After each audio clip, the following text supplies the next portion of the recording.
I would like to show you how to clean your glass. This is a lint-free cloth for glass cleaning. You could dry wipe it if you wanted to, but you can use alcohol or Windex.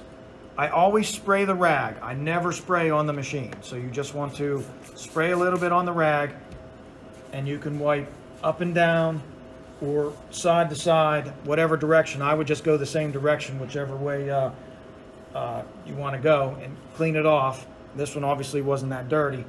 And when you clean your slit glass, you probably want to go back and forth just like that and wipe this off as best you can. You may have to get down a little bit to see the dirt that gets stuck on it, but you definitely want to keep this glass as clean as possible, because this will if this glass right here is dirty, you will get lines on your copies through the automatic document feeder.